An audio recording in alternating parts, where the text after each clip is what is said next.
You're addicted to watching the world end. Every day there's another collapse video, another apocalypse prediction, another reason everything's falling apart. And you can't remember half of what you watched last week. The only thing you remember is feeling afraid. That's not information, that's conditioning. But it has a major caveat. Let me explain.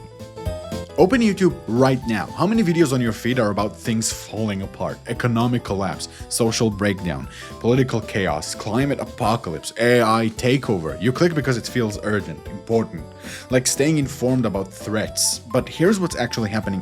You're training your brain to see danger everywhere, which gradually dulls the ability to calm yourself down and to heal. You might tell yourself it's important, but after an hour of watching, what changed?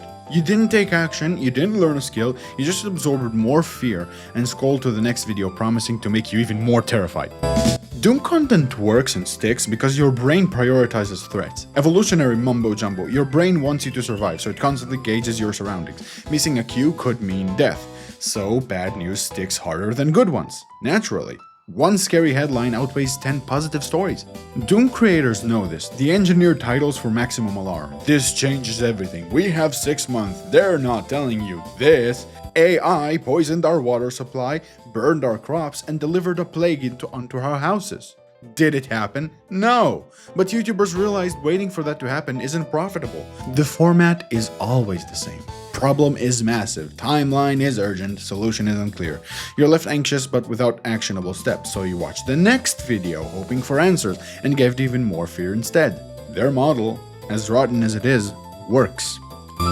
Platforms naturally reward this because fear is incredibly engaging. Scared people watch longer, comment more, return faster. Negative content gets higher click-through rates. Outrage generates more interaction. Controversy pays better ad rates. The algorithm doesn't care if you're informed, it cares if you're engaged. So creators optimize for alarm. Even well-intentioned channels discover that things are complicated gets 10,000 views while everything is collapsing gets 500,000. The financial pressure also pushes everyone towards catastrophe because it's more profitable. They present speculation as inevitable fact. They cherry-pick data that confirms catastrophe while ignoring contradicting evidence. They profit from your anxiety while offering no actual solutions. Even quality channels do this.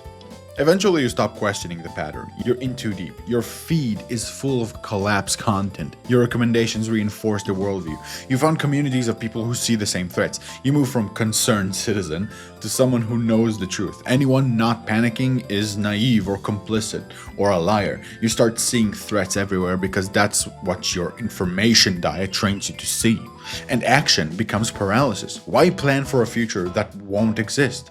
Why build anything when collapse is inevitable? You outsource hope to the next video, promising to explain what's really happening, only to get even more scared. You're not being informed anymore. You're just constantly afraid. What once felt urgent now feels routine, so the audience starts craving bigger shocks, louder alarms, darker conspiracies, faster collapses, just to feel something again. Humans chase novelty. Even fear gets boring when repeated.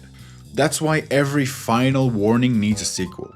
And when every prediction fails, the audience stops believing altogether. Even real danger starts sounding fake. The boy didn't just cry wolf too many times, he built a channel around it. The business model eats itself.